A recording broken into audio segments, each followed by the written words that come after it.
Welcome to this quick guide on the stack data structure.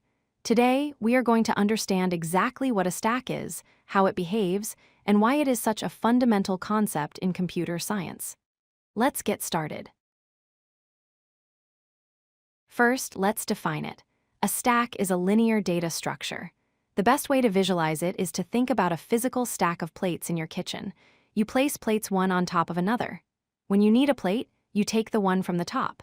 You cannot easily pull a plate from the bottom or the middle without disturbing the rest. This restriction is the core feature of a stack. This brings us to the most important acronym you need to remember: LIFO. L-I-F-O, it stands for last in, first out. It simply means that the last element you put into the stack is the very first one that will come out. It is a strict rule: latest arrival gets served first. Now let's look at the operations. The act of adding an element to the stack is called push.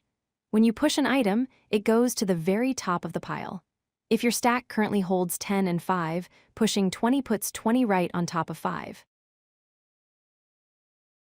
The opposite operation is called pop. Pop removes the element from the top of the stack and returns it to you. You don't choose which index to remove, you always remove the topmost item. Once popped, that item is gone from the stack.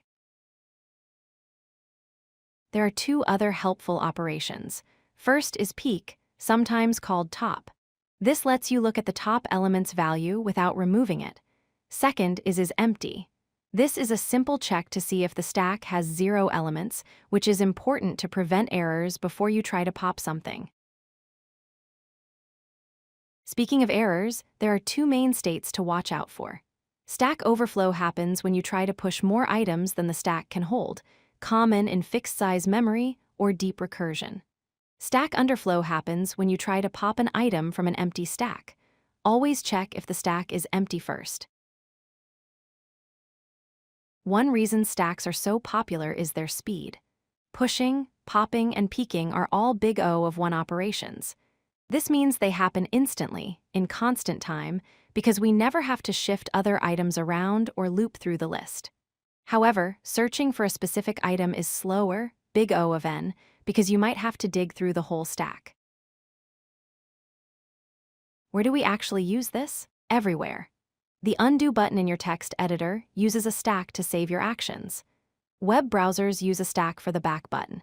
And crucially, programming languages use the call stack to keep track of which function is running and where to return to when it finishes. To wrap up, remember that a stack follows the last in first out order. It gives you fast, constant-time access to add or remove the top element, and it powers essential tools like recursion and history tracking. Thanks for watching. If you like this video, hit that like button and don't forget to subscribe. Visit codelucky.com for more such useful content.